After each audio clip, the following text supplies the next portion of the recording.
Yes We Can. Yes We Can é o meu canal de entrevistas no YouTube. Sim, nós podemos chegar lá segundo a vontade do nosso Deus. E hoje nós estamos aqui com uma pessoa muito querida, muito especial. Eu gostaria de convidar você, nem disse o nome dele ainda, para se inscrever nesse canal, porque você vai gostar muito dessa experiência. Doutor Leonardo Nascimento Ferreira. Doutor Leonardo Nascimento Ferreira. Nós temos uma proposta muito especial, doutor Leonardo, nessa nossa entrevista. Conhecer pessoas que têm impactado a sociedade e que podem contribuir, doutor Leonardo, de uma certa forma, para o bem-estar da nossa sociedade. Eu tenho alguns colaboradores que me ajudam nesse processo todo. É a Pretaça, é uma loja de canecas, de camisetas, e eles têm até um motto: produtos para ficar com a sua cara. E também a loja paulistana, ela investe na cultura local. E desde já eu agradeço vocês por esta colaboração. O meu convidado especial, como eu já disse, o Dr. Leonardo Nascimento Ferreira, que reside em Oxford.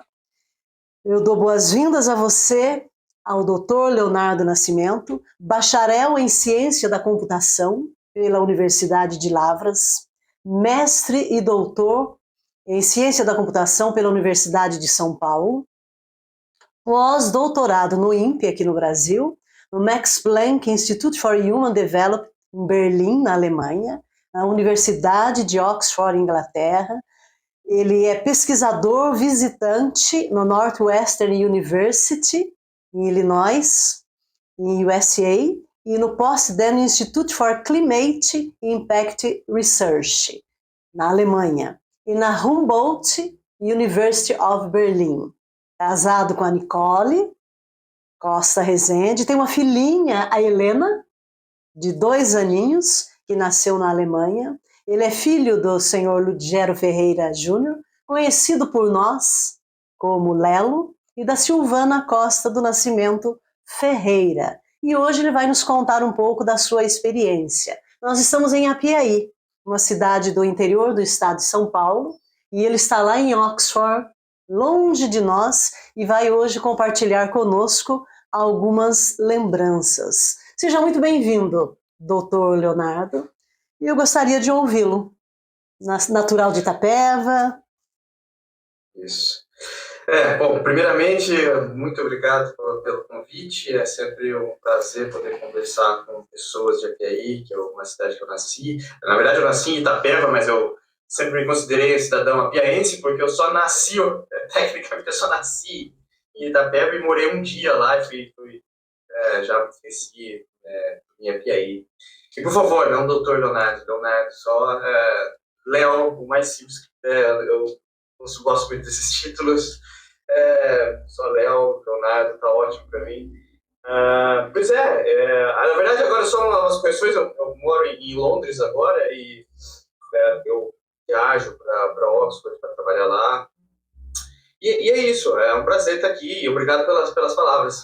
E tudo correto. Então eu fico tão mais confortável. Léo, eu convivo com os seus familiares. Até eu falei aqui dos seus pais, falei da sua esposa, da sua filha, e tem os seus avós, sua avó Alice, professora, Sim. Atuante aqui na cidade. Nós vamos falar muito de educação, me lembrei dela. Você poderia falar mais dos outros avós? Você tem seus irmãos também? Sim, meu irmão estudou computação também, fez computação na Federal do Paraná, depois fazer mestrado na USP, depois foi fazer o doutorado inteiro na Universidade da Califórnia. Então, alguma coisa da família aí, alguma coisa genética ou do ambiente que tenha facilitado ou tenha induzido esse interesse pela educação. Minha irmã também. Minha irmã também formou em biologia, agora terminou o mestrado, agora vai começar o doutorado. Então, tem um interesse muito grande assim, nessa parte de estudo, ensino, pesquisa. Legal, Léo. Vou chamá-lo de Léo. Fiquei mais à vontade dessa Claro, maneira. sim, por E é favor. interessante, eu queria dizer a quem nos assiste, nós falamos aí Yes We Can, nós podemos chegar lá, mas vocês observam que nós estamos frisando bem essa questão da educação. Falei da avó, professora, o foco aqui é a educação. A genética é forte, voltada para educação. Leonardo, ou Léo, né, quais são as suas lembranças dos sabores de Apiaí, da sua infância, da sua adolescência? Bom, assim, eu fui cresci em Apiaí e mudei muitas vezes depois disso, e eu tenho muito orgulho de falar que nasci e fui criado aí, porque eu tenho uma memória muito boa de Apiaí, porque era uma cidade pequena, é uma cidade pequena ainda, e não tinha muito dos problemas que muitas cidades maiores têm. Então a gente cresceu, basicamente, a cidade inteira era nosso quintal. A gente podia correr, poderia andar, não tinha problema quase que nenhum. Então isso permitiu que a nossa infância, a minha infância, fosse fantástica. Uma infância que muita criança, independente de questão social, às vezes, não vai ter essa oportunidade, porque foi incrível. Eu saía da minha casa, ia até o Coga, eu tenho muitas memórias disso, de andar pelo trilho do trem, e, e, e simplesmente coisas que hoje eu sou pai, eu fico imaginando que se eu fosse meu pai naquela época, eu estaria extremamente preocupado e não existia muito essa preocupação. Então foi incrível, foi uma infância incrível. Eu aproveitei muito, aproveitei muito. Que legal. Léo, você. E sabores? Hoje de manhã eu estava tomando meu café, vou perguntar para o Léo: tem alguma comida especial que você lembra aqui? E você até pensou, hein? E você lembra do Brasil? Tem alguma comida especial? E não tem aí. Morando fora já há alguns anos, é fácil. Essa questão da culinária, da comida, é uma questão presente todos os dias. A gente estava lembrando da comida do Brasil. Bom, de Apiaí, eu sempre vou levar do capotado, pastel Ah, que é uma coisa que me marca, eu gosto muito. Virado de banana, que é uma coisa que minha avó fazia. ah. Alice? Pinhão, Alice, a avó Alice tem um dos melhores virados de bananas do mundo. Olha lá, Alice. Vou querer, Alice, saborear isso daí, hein? Que legal. Leonardo, na realidade, você sabe, você falou em Apiaí, pastel. Quando você vier para Apiaí, vai conhecer. Nós temos um monumento agora, a pasteleira. Porque a Apiaí tem se destacado no mundo. Aí você está falando aí de Londres, né? Léo, quando criança, você sonhava estar onde você está hoje? Tinha isso em mente? Tá? É difícil. Eu acho que quando eu comecei a entender que existia um mundo fora de Apiaí, e que existem outras culturas e que existe muita coisa a se aprender, eu comecei sim a sonhar em querer conhecer outras coisas. E eu acho, claro, os professores que eu tive, principalmente em Apiaí, foram fundamentais nessa minha busca, vamos dizer assim. E, e eu acho que sim, vamos dizer que durante a adolescência eu já sonhava em continuar uma vida de estudos. É claro que ainda muito novo, a gente não tem noção ainda do que é de fato as coisas, mas eu sempre tive sim, esse interesse em estudar. Legal ver você falar, você citou escola, professores. O que você lembra da época de escola? Durante a semana, quando nós conversamos anteriormente, você citou, né, pingo de gente. O que você lembra da sua época de escola em Apiaí? Bom, a minha memória, eu já falei para você que é péssima em alguns aspectos, mas assim, o que eu tenho uma memória boa é uma memória do ensino médio, vamos dizer assim, a partir da sexta série. Por exemplo, uma das coisas que me marcaram muito foi que durante a sétima série, se não me engano, eu peguei recuperação em matemática. E é engraçado que isso me marcou muito, porque foi uma vamos dizer assim, uma frustração, porque porque até então eu não sabia que, assim, o ensino era algo que, ok, vamos estudar, mas não tinha aquela entendimento do quão obrigatório era, ou quão importante era. Então, isso, e meus pais, claro, sempre cobraram muito, né, principalmente a parte de educação, assim, que eu fosse bem nas aulas, e isso me marcou muito. Eu peguei recuperação e matemática, a disciplina que eu mais gostava. Sempre fui mais para áreas de exatas e sempre me interessei mais por isso. Inclusive, já conversamos juntos, já falei com a professora Matilde, que foi uma professora no Cecília Meirelles que me marcou muito. A professora Milton também, naquela época de física, foram professores assim que me marcaram muito positivamente, eu acho. Eu lembro muito do professor Abel dizer porque vocês têm que estudar para não continuar numa universidade de beira de esquina, ir para uma universidade boa. Engraçado, isso me marcou muito. E eu falo, nossa, não, realmente, eu não quero ser uma universidade qualquer, eu quero continuar estudando. Que legal. Isso me marcou muito, e eu continuei estudando, e chegou onde está. Você sabe, você falou uma coisa importante, eu gostaria de me dirigir a quem nos assiste, a presença dos pais. Você falou, meus pais cobravam. A presença do Lelo, né, nós chamamos assim o Lelo, a Silvana, e hoje em dia nós sentimos uma ausência muito grande da presença dos pais. Parece que as coisas mudaram, os pais vão às escolas, mas eles vão para cobrar o professor no sentido que o filho não está se desenvolvendo. E você tinha presença. Parabéns, Lelo, Silvana, olha o resultado. Professora Milton, Matilde, marcou a vida do nosso entrevistado, fez realmente ele analisar, refletir. Que legal, Léo. Me diga uma coisa, você fala na nossa conversa durante a semana que você é meio paulista e meio mineiro. Explica pra gente isso daí, meio paulista e meio mineiro. Bom, como falei, eu nasci em Metapeva, fui criado em Apiaí, e até então, estudar no ensino médio, o que normalmente o adolescente naquela época pensava? Que pensava que ou a gente iria para Curitiba, porque muita gente seguia esse caminho, né, de ter muitos familiares, esse laço que até em Curitiba é muito comum, ou Sorocaba. Essas são geralmente as duas maiores referências de quem está em Apiaí, quer sair para trabalho ou para estudar, né? Normalmente é isso. Eu sonhava eu imaginava isso, eu imaginava que ia continuar, que talvez fizesse faculdade no Curitiba e tal. Até o dia que meu pai chegou em casa e disse, olha, eu vai precisar mudar para Lavras, Minas Gerais. E até então, eu não tinha ideia do que era, porque para mim Minas Gerais era um estado igual, era um estado muito distante, um estado muito longe, que para mim nem passava na minha cabeça o que é Minas Gerais. Né? Não imaginava isso. Eu lembro muito bem que meu pai, quando o pai falou, ele me tinha dado um atlas. Atlas, olha só, existe um atlas em revista que eu tinha, que ele tinha me dado. Eu fui lá procurar no mapa onde que era o atlas. Não tinha ideia. Nossa, eu falei, não acredito que estou indo para Minas Gerais, todos meus amigos indo para Curitiba, o que eu vou fazer lá? E no começo foi super, vamos dizer assim, decepcionante, vamos dizer assim. Mas depois eu mudei para lá, fiz amigos lá, fiz o terceiro ano lá em Lavras. Depois fui fazer faculdade, criei amigos que eu tenho até hoje.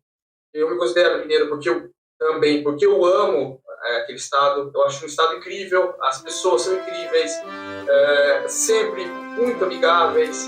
As conversas às vezes duram horas, às vezes você tem meia hora e as pessoas querem continuar conversando.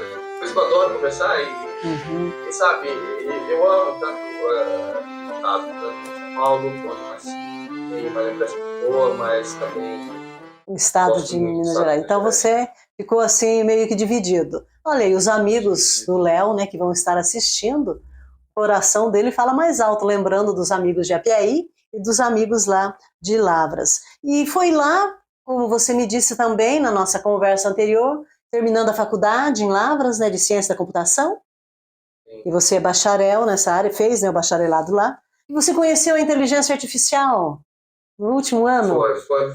Como foi? Foi isso mesmo. Bom, um passo atrás. Eu fui fazer computação, até uma história engraçada, porque eu tinha um primo que morava na minha frente. Eu morava na rua Kyoto, bairro de Sol Nascente, FPI. E eu morava, tinha um primo, Thiago Beltrame, que ele fazia computação na Federal do Paraná. E eu achava incrível. Eu falava, nossa, ele sabia de computação, e eu já gostava de computação, mas não tinha nem ideia do que era computação. E ele falava muito do curso, e eu falava que eu tenho que fazer computação. E olha que não tinha nem ideia do que era a faculdade, nem nada. E engraçado que eu até me considero uma exceção nessa época, nesse quesito, porque eu sempre quis fazer computação, e mesmo depois de ter feito o curso de computação, eu ainda continuo com a certeza que eu deveria ter feito computação. Porque quando a gente é muito novo, a gente não sabe exatamente o que a gente deve fazer, né? E eu considero muito uma exceção, porque eu sempre tive muita certeza do que eu queria fazer. Então, daí eu fui fazer o curso de computação, mas até então, lá em Lavras, eu imaginava que ia para trabalhar em empresa. Eu estudava curso de computação, gostava muito daquilo, mas achava que iria formar para exercer uma profissão numa empresa. Exerci, trabalhei em uma empresa grande, trabalhei no UOL em São Paulo, mas foi no final do curso, já no curso de computação, que eu tive uma disciplina de inteligência artificial, que eu fiquei encantado. Eu basicamente fiquei encantado com aquilo. Eu falei, eu preciso estudar mais aquilo. Eu preciso entender mais o que é a inteligência artificial. E aquilo mudou minha vida. Mudou também de novo. Foi um trabalho de um grande professor que eu tive na universidade. Claro, fez com que tivesse maior interesse sobre isso. E eu falei, não, eu preciso fazer um mestrado. Eu preciso estudar mais sobre isso. E foi aí que eu decidi, já no final do curso, eu decidi que eu iria seguir pelo menos o mestrado na minha inteligência artificial. Então, e para quem nos assiste, né, o nosso canal aqui, o Yes We Can, explica mais ou menos assim como que as pessoas podem compreender o que é realmente a inteligência artificial. Porque hoje em dia existem muitas ideias e de repente a inteligência artificial vai ocupar o lugar do homem no sentido de trabalho. Então o que se poderia dizer? Eu tenho alunos, eu tenho colegas que trabalham ainda com adolescentes e mesmo com adultos que de repente gostariam de conhecer um pouquinho melhor o que é realmente a inteligência artificial. Bom, claro, inteligência artificial, a primeira coisa que a gente pensa em inteligência artificial, você pensa um robô que faz um monte de trabalho igual um humano, que faz as coisas igual um humano. Bom, a inteligência, existem vários tipos de inteligência, né? Mas, assim, de forma mais simples, é como a gente consegue pensar, raciocinar, abstrair, esse tipo de coisa que a gente faz. E o ser humano, ele faz algumas coisas muito bem. Por exemplo, um exemplo muito clássico. Se te mostrar uma imagem aqui de um lado, uma imagem de um gato e uma imagem de um cachorro, você claramente vai bater o olho e vai dizer, olha, isso aqui é um gato, isso aqui é um cachorro. Se te mostrar a imagem de uma pessoa, você vai falar, olha, essa pessoa eu não conheço. Diretamente você vai dizer, essa pessoa eu não conheço. Ou você vai falar, não, isso aqui foi um amigo que eu tive durante a faculdade e tal. Então, note que esse reconhecimento de imagens é uma tarefa que nós, seres humanos, fazemos muito bem. Por exemplo, dirigir carro é uma outra tarefa que nós fazemos muito bem. Então, esse tipo de tarefa que o ser humano faz muito bem, são coisas inerentes do ser humano, mas que são muito difíceis de replicar usando o computador. Então, aí que vem o termo inteligência artificial. É replicar coisas que o ser humano faz muito bem, só que usando máquina, usando computador, usando algoritmos, usando processamento para isso. Por exemplo, um exemplo clássico de inteligência artificial são, por exemplo, esses carros autônomos que conseguem, usando câmeras e sensores, dirigir de forma autônoma. Isso é inteligência artificial. Isso é uma inteligência artificial. Existem vários outros casos, por exemplo, de detecção de fraude, de detecção de imagem, enfim, hoje em dia, por exemplo, reconhecimento de voz, por exemplo, reconhecimento facial, por exemplo, hoje você pega o celular ele simplesmente destrava um reconhecimento, reconhecendo a sua imagem, A face, sua face. Então, isso de novo, quando nós fazemos isso, para nós é extremamente natural. Né? Por exemplo, agora, um outro exemplo, esse ChatGPT, que todo mundo fala, que é uma máquina que consegue conversar com a gente. Então, de novo, aí processamento de linguagem natural. Então, tem várias aplicações, mas na sua essência, de forma simplificada, é tentar copiar coisas que o ser humano faz muito bem. Sei. É interessante em pensar que você, adolescente que está nos assistindo, está aí vidrado, porque certamente você está gostando, acha que é só pegar um celular, tirar uma foto e boa. Não. O celular, como ele acabou de dizer, é muito mais além do que isso. Então não fique só aí nas fotos, tirando foto daqui e dali. Vamos estudar, minha gente. Você falou da UOL, você teve uma experiência de trabalho na UOL, né? Agora, você, no Brasil, você teve outras experiências de trabalho em empresas?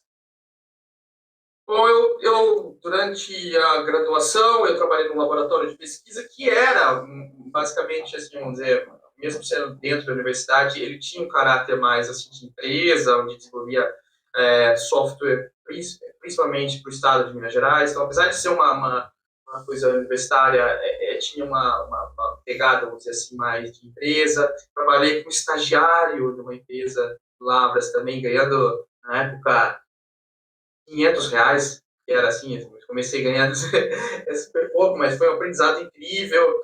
É, e assim, depois, assim, durante a graduação, como eu disse, eu já tinha interesse em continuar fazendo mestrado. E durante o mestrado, foi até interessante, porque eu recebi uma lista de e-mail, uma oportunidade de emprego do UOL, para trabalhar com coisas parecidas com o que eu fazia, misturando a parte de desenvolvimento de software com a parte já de pesquisa. E engraçado que eu fiz a entrevista, passei, fui chamado. Depois disso tudo, depois que eu já assinei o contrato, meu chefe chegou e perguntou para mim assim, mas como você ficou sabendo dessa vaga? Eu falei, olha, você mandou na lista. Eu falei, mas eu sou da lista da Universidade de São Paulo de São Carlos. E ele falou, não, mas eu não mandei.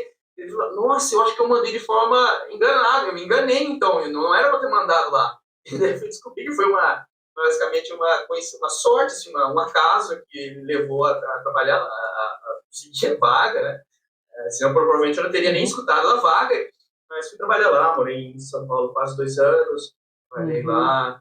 Que Foi legal. incrível, uma experiência incrível. Sabe que o canal Yes We Can, sim, nós podemos chegar lá segundo a vontade de Deus, e olha, uma oportunidade preciosa que Deus colocou na vida dele. E o projeto Ciências Sem Fronteiras, um projeto do nosso país, do nosso Brasil, foi a sua primeira experiência internacional? Através desse Foi, projeto? foi a primeira experiência internacional. Eu tenho que agradecer muito o governo nesse aspecto. Foi um governo muito bom para a educação. Assim, não foi só o meu caso, mas o caso de muitos que tiveram essa oportunidade. Eu posso dizer com toda certeza que se eu estou hoje aqui, foi por causa do Ciência Sem Fronteiras. Foi um projeto que eu estava no doutorado e eu apliquei para esse projeto. Eu fui uma das últimas turmas a irem.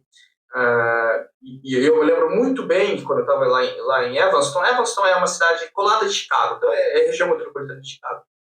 Quando eu estava lá na Northwestern, eu contava sobre esse projeto, sobre esse Ciência Sem Fronteiras, e os americanos ficavam espantados. Eles falavam que aquilo nossa, isso é muito legal, isso é muito legal, e eles não tinham, assim, nada quase parecido. Foi uma oportunidade incrível, onde eu já tinha estudado inglês. Foi bom para aprender, mas assim, eu tinha estudado inglês, mas nunca tinha vivido fora do Brasil, então é outra coisa, é outra. O inglês do dia a dia, né? A realidade do dia a dia. Que, olha, é interessante você falar isso, Leonardo, porque nós vivemos um país rico em todos os sentidos, e nós precisamos, então, que as nossas autoridades saibam aproveitar isso que acontece e valorizar o nosso jovem. Aí, olha, essa experiência que ele nos diz. Querido, Vale do Ribeira para o Vale do Paraíba. Você em Cachoeira Paulista, né? Você teve a oportunidade, olha que interessante, Vale do Ribeira para o Vale do Paraíba. Como é que foi essa experiência por lá em Cachoeira Paulista? Bom, o Cachoeira Paulista é incrível, porque é uma cidade pequena também, que assim, a primeira, quando eu cheguei lá em Cachoeira Paulista, claro, a primeira coisa que me lembrou foi muito a TI. É uma cidade, assim, pequena. Me lembrou muito, assim, a dinâmica da cidade é muito parecida com a dinâmica da cidade da TI. É claro que tem diferenças, assim, por exemplo, a Defesa Cachoeira Paulista já está localizada na Dutra, então o acesso é um pouco melhor, assim, mais fácil de se locomover lá. Mas também eu posso dizer que, olha, foi uma experiência incrível. Eu fiz amigos lá que eu tenho até hoje, assim, porque, só lembrando, explicando melhor, depois que eu voltei do Ciências Sem Fronteiras, né, eu terminei o doutorado, defendi o doutorado e fui fazer pós-doutorado no INPE. O INPE tem escritórios, tem sedes, a sede em São José dos Campos, mas tem alguns laboratórios em Cachoeira Paulista, principalmente a parte de análise de satélite, onde tem observatórios lá. Então, eu fui fazer, na verdade, o meu pós-doutorado era em São José dos Campos, mas minha esposa estava fazendo pós-doutorado também no INPE, em Cachoeira Paulista, então eu ia para São José dos Campos, mas morava em Cachoeira Paulista. Então, morar no Vale do Paraíba foi incrível. Eu ainda gosto muito daquela região. Quando eu vou ao Brasil, eu sempre visito aquela região também. Sempre quando eu posso, eu vou para lá, porque eu tenho amigos, gosto muito daquela região também. Legal. Olha, eu já falei no início da nossa entrevista, nós estamos em Apiaí. Ele lá em Londres, né, trabalhando na Universidade de Oxford. Mas venha conhecer Apiaí. Vale do Ribeira, riquíssimo naturalmente. Nós temos aqui um povo, eu costumo dizer, um povo que recebe de maneira amigável mesmo. Ele, natural daqui, vejam que simpatia que é o nosso entrevistado desse dia. Então venham conhecer a nossa cidade e serão muito bem recebidos. Você fala alemão? Eu tento. Se comunica, consegue se comunicar com as pessoas, né? Certamente. Não passaria fome, como dizem por aí. Não passaria, não passo fome. Eu morei 3 anos na Alemanha. Eu cheguei. Depois eu fui. Quando eu fui fazer pós-doutorado, né? Quando eu fui fazer pós-doutorado no INPE, surgiu a oportunidade de fazer o que eles chamam de BEP. É como se fosse Sem Fronteiras, só que da FAPESP, mas é a mesma coisa. Você basicamente escreve um projeto, se é aprovado, você pode ir para qualquer lugar do mundo e a agência de pesquisa, no caso a FAPESP, que é no Brasil, financia o pesquisador por um ano. Eu escrevi esse projeto, foi aprovado, eu sempre tive, foi um sonho meu morar na Alemanha. Isso é uma coisa também que não sei de onde surgiu, já é uma coisa que eu lembro de coisas de Apiaí me interessar. Eu lembro do meu avô falar de Segunda Guerra Mundial, meu pai também se interessar por isso, e história, e conversar muito sobre isso, e admirar a Alemanha, claro, não pela guerra, não, mas vamos dizer assim, o poder de construção do país. Entendo. E assim, um país sempre tem uma economia muito forte, e me admirou isso. E querer conhecer mais sobre a Alemanha. Então, na verdade, juntou também quando eu trabalhava no INPE, já existia uma parceria entre Brasil e Alemanha no laboratório onde eu trabalhava, então foi mais fácil ter essa experiência. Então, eu passei um ano morando lá em Berlim, e a princípio, meu objetivo era ir para a Alemanha, ficar um ano em Berlim e voltar ao Brasil. Só que no meio dessa história toda veio a pandemia. Eu fiquei lá preso lá na Alemanha, e foi onde eu conversei com minha esposa e disse: não, a gente precisa procurar emprego. Foi aí que a gente começou a procurar emprego, consegui um pós-doutorado do Max Planck, e daí fui morar no interior da Alemanha, em Goethe. Então, aí, respondendo essa pergunta, nesse meio período eu estudei bastante alemão, estudava muito, estudava 5 horas por dia, durante 4 dias por semana. Veja que interessante, né? Eu tenho que enfatizar isso. Ele falou do selo de Gero, a questão da conversa, do diálogo familiar com o pai, que fez com que nascesse nele esse desejo de viajar, de conhecer o mundo de uma certa forma. Enfim, e a Alemanha, então, a história estava lá guardadinha dentro dele. Que legal. E foi na Alemanha que a sua filha nasceu? Foi a Helena. Foi na Alemanha que a Helena nasceu. Foi assim, a pandemia foi muito difícil para todo mundo, né? Com certeza. Perdeu familiares, perdeu amigos.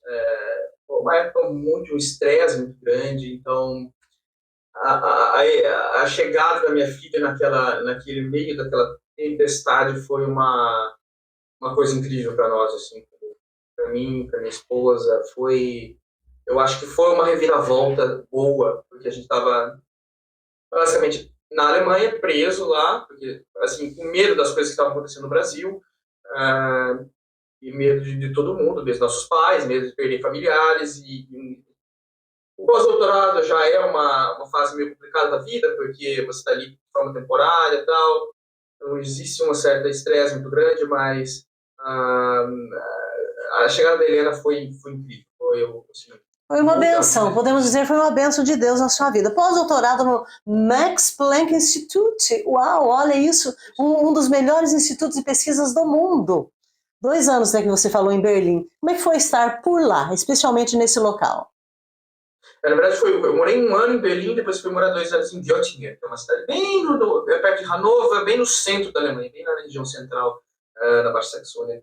A Alemanha é incrível. A Alemanha é admirável em vários aspectos, assim, eles, por exemplo, discutem, as discussões deles são muito adiantes, são problemas que basicamente a gente nem tem no Brasil. Por exemplo, eu ficava admirado quando eles ficavam irritados de que o trem atrasava 2 minutos. 2 minutos? Minutos, eles ficavam indignados, porque lá, tanto o ônibus da rua, ela tem um letreiro, diz assim, ó, o ônibus vai chegar a tal horário, e chega a tal horário. E se atrasar 2 minutos, as pessoas já ficam nervosas, porque são engrenagens perfeitas que quando juntas fazem uma coisa incrível. É óbvio que eles têm problemas, é óbvio que tem questão de assim, tem um racismo velado, que eles têm essa parte neonazista, tem essa parte do fascismo que é muito, assim, é forte, é velado, eu não vi nada, assim, mas sempre tem uma notícia ou outra, sempre tem uma coisa, eles têm os problemas deles, é óbvio, tem problema de migração, mas, assim, eles estão adiante em muitas questões que a gente não tem no Brasil.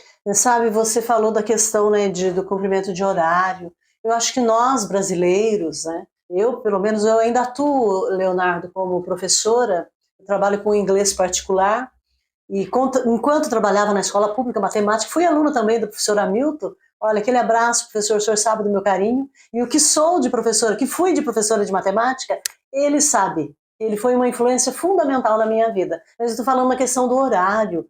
O brasileiro tem um péssimo hábito. Infelizmente, né, no cumprimento de horário, ele está falando ali, ó, 2 minutos. Nós estamos falando muito em educação. Nós estamos falando de alguém de Apiaí para uma das maiores universidades, uma das melhores universidades do mundo, de Oxford. E nós falamos muito em pós-doutorado.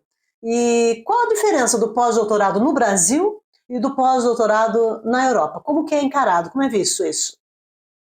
Bom, eu sempre gosto primeira coisa que eu gosto de falar é que o pós-doutorado não é um título. Ninguém é pós-doutor. O maior título que existe é doutor. Você vira doutorado, você tem o maior título que existe. Pós-doutorado é o que a gente trata como se fosse um estágio de pesquisa. É muito comum quem termina o doutorado querer seguir a área acadêmica, mas ainda precisa se especializar em alguma coisa, precisa entender outras coisas, ou quer ter uma experiência diferente. Então, pós-doutorado é um estágio de pesquisa, que precisa ser bem definido. E a diferença é o seguinte: no Brasil, ainda, o pós-doutorado tem uma característica mais de bolsa de estudos, onde uma agência dá uma bolsa de estudos para você. Você não tem os direitos trabalhistas, você não tem férias, você não tem nada. Então, existe essa diferença ainda. No Brasil ainda é um sistema muito antigo. Na Europa, em geral, o sistema de pós-doutorado é visto como um trabalho qualquer. Então, você tem um contrato de trabalho, você tem os benefícios que todos os trabalhadores têm.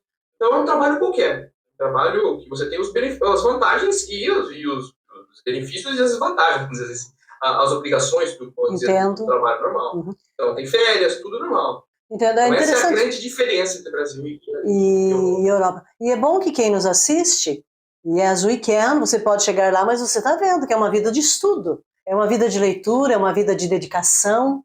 Não é simplesmente você sou um doutor, mas olha lá, ele nem gosta do título, mas às vezes as pessoas se ensoberbecem acerca disso, mas para chegar lá, olha, quando eu estudava tinha um pensamento na sala de aula, ninguém chega às alturas sem sentir o cansaço da subida. Então é mais ou menos por aí. Como é que é o seu dia a dia, Léo, em Oxford? Você mora em Londres, mas está atuando em Oxford na universidade. Como é o seu dia a dia? Como é a sua rotina diária?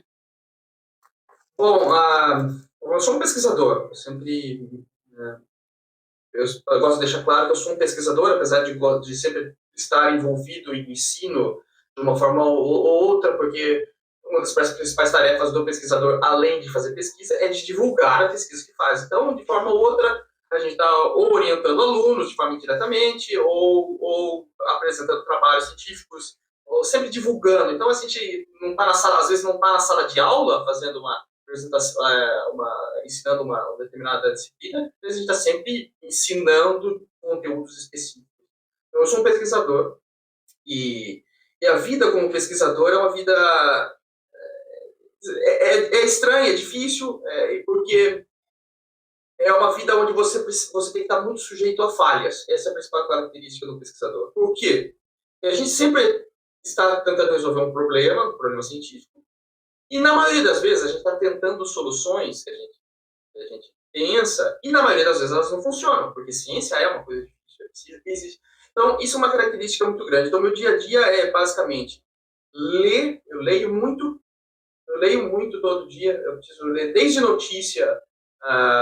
notícias do mundo que está acontecendo, eu tenho que ler sobre novas tecnologias, eu leio muito artigo científico, eu leio muito blogs científicos, eu leio muito... No Twitter, por exemplo, é uma ferramenta onde tem muitos pesquisadores postando novas soluções. Então, o meu dia a dia é basicamente ler muito, pensar, ter criatividade, tentar trazer soluções de outras áreas para a minha área. Então, envolve muita criatividade. O Einstein, por exemplo, dizia que criatividade é mais importante que conhecimento. Porque para você ter criatividade, você tem que conhecer. Então, é mais difícil. Então, criatividade é mais importante. E é basicamente o que a gente sempre faz como pesquisador. E é interessante, você sabe, o grande projeto do governo do Brasil, o governo do Estado de São Paulo, onde nós estamos inseridos, é a questão que o professor faça com que o aluno crie. Então, é algo muito difícil, muito sério. E para que aconteça isso, tanto professores como alunos têm que ler. A leitura é fundamental para o seu desenvolvimento. Olha, para quem nos assiste, especialmente você aluno, porque você vai estar certamente focado nisso daqui, a leitura, ele lê de tudo, especialmente dentro da área dele. Léo, quando a gente pensa em inteligência artificial, eu já comentei isso lá atrás, mas eu gostaria só de reafirmar com você, ela sempre vai caminhar junto com o homem. Nunca vai poder separar, porque existe uma dependência, não adianta. As preocupações, zero aí, de ocupar o lugar do homem. Essa é uma discussão muito recente. Existem pesquisadores focados em tentar descobrir quais são os professores que têm maior chance de ser substituídos pela inteligência artificial, mas existem pesquisadores que acreditam que basicamente a inteligência artificial nunca vai chegar próximo do ser humano, porque existem coisas que são inerentes do ser humano, que basicamente a máquina não consegue replicar. Acho que você não vai lembrar dela, não sei se você lembra da Dona Juventina, quem é PI, ela é da padaria, tiveram uma padaria, depois teve sorveteria, uma senhora já que passou dos 90 anos, ela foi entrevistada por mim no ano passado, e ela trouxe isso daqui de presente para mim, olha, Léo, ela trouxe um espelho de presente para mim, eu brinco que parece o espelho do Titanic. E para os meus entrevistados agora, quando chegando no final da entrevista, eu gostaria de perguntar para você o seguinte, Leonardo, quando você olha para o retrovisor da sua vida, o que você vê? Claro. Eu vejo uma infância muito bem vivida, eu vejo uma adolescência de descobertas, já falando de Minas Gerais, descobertas de forma saudável. Eu acho que foi muito boa a minha vivência. Eu realizei sonhos de estudar. Eu posso, claro, com toda certeza, eu fui um privilegiado, porque meus pais me permitiram fazer coisas que eu gostaria de fazer. Então, eu olho para trás, eu olho assim, um dos meus grandes sonhos foi ter tido um filho, e a Helena veio para alegrar muito minha família, minha vida especialmente. Então, assim, eu até brinquei com minha esposa, que se eu morrer amanhã, você pode ter certeza que eu até hoje eu vivi uma vida muito boa. Que legal. E o que você diria, Léo, para quem, agora finalizando a nossa entrevista, o que você diria para quem nos assiste, aquele aluninho lá do mais interior, do bairro mais distante aqui da nossa cidade, mas é claro, nós não estamos falando só para Piaí, nós estamos falando para o estado de São Paulo, para Minas Gerais, nós estamos falando para o Brasil, nós estamos falando para o mundo. O que você diria para quem está lá, poxa, eu não tem muita perspectiva. O que você diria para ele? Você que está aí em uma das melhores universidades do mundo, em Oxford. Bom, a primeira coisa que eu diria é não desista.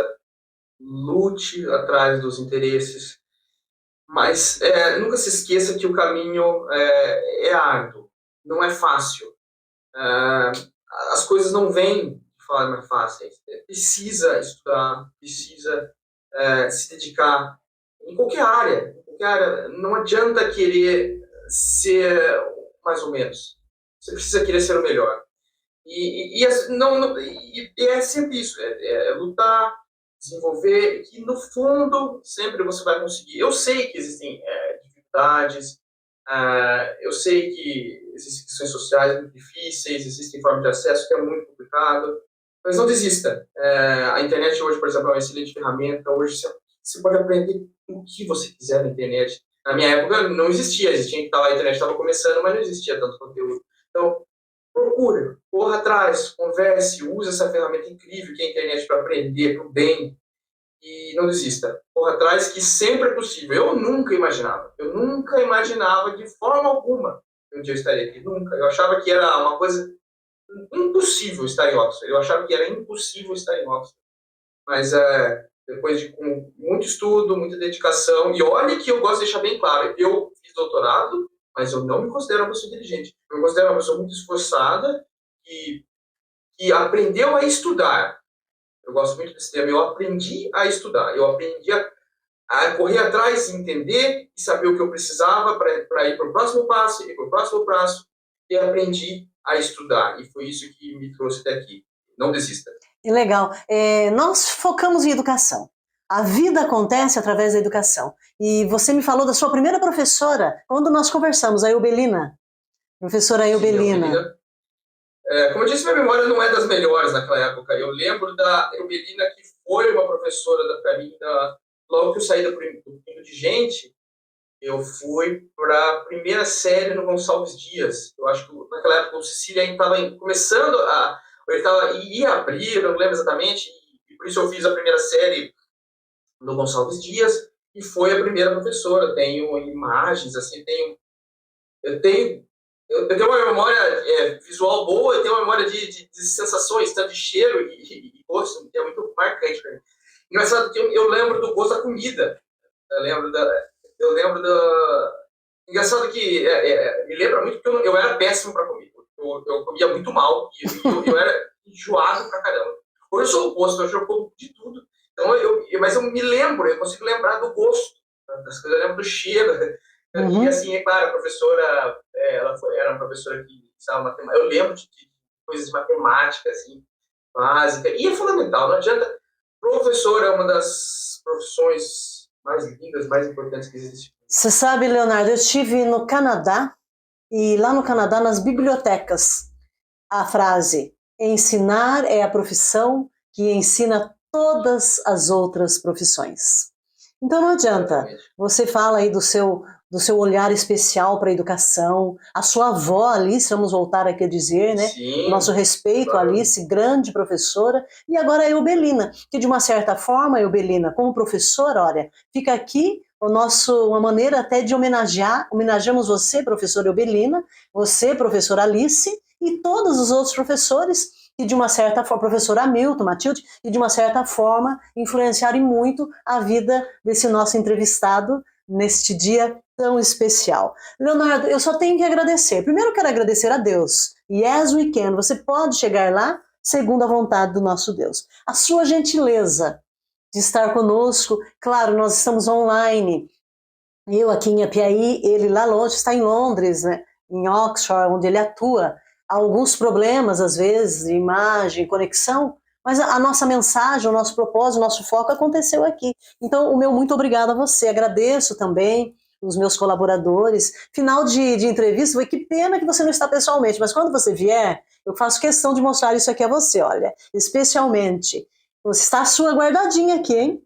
Eu costumo brindar, não vou poder brindar com você, mas eu costumo oferecer esse presente aos meus entrevistados que eu ganho da Pretaça, que são os meus amigos.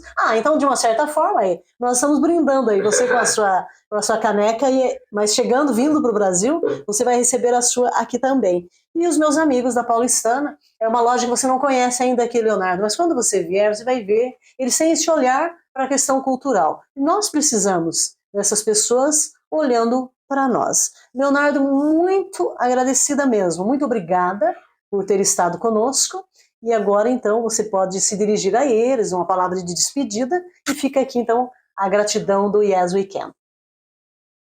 Bom, eu quero agradecer, Janice, acho que esse trabalho é incrível.